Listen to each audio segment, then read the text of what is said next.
Bonjour. Monsieur le Ça va?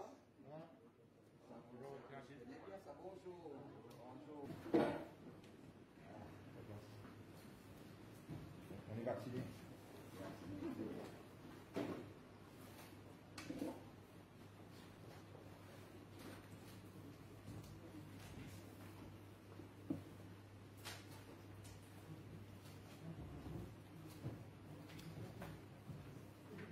Bon, c'était une rencontre comme on en fait toutes les années, mais c'est vrai que ce qu'il y avait de spécial cette année, c'est qu'on pouvait rencontrer exclusivement sur les sujets industrie le ministre des Finances. Donc d'habitude on est intersectoriel, cette fois-ci il y a une reconnaissance du secteur production locale en tant que tel, et donc ça c'était important pour nous. On a pu prendre le temps effectivement 45 minutes, quand généralement c'est 5 minutes par secteur, pour détailler.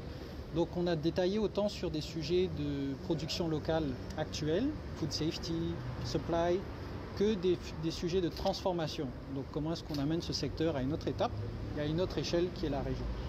Donc le ministre connaît ces sujets. C'est pas nouveau, c'est juste qu'effectivement on a connu 2020-2021 un certain nombre de crises internes, internationales.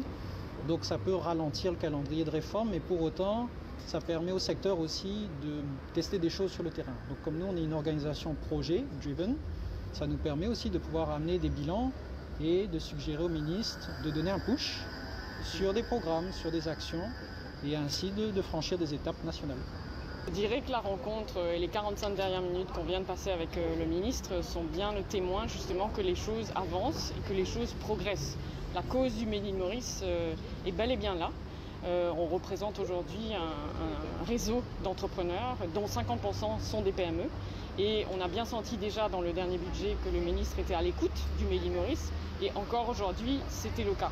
Il est conscient des difficultés, des challenges, des opportunités justement aussi de faire valoir le local et de faire valoir l'expertise et surtout de faire valoir les entrepreneurs qui ont fait le pari de la qualité et du savoir-faire local. Donc il a été très à l'écoute et surtout c'est une suite par rapport au budget de l'année dernière avec des demandes bien sûr pour des mesures encore plus fortes et encore qui viendraient encore plus soutenir le Made in Maurice et reconnaître tous les efforts faits par nos entreprises labellisées.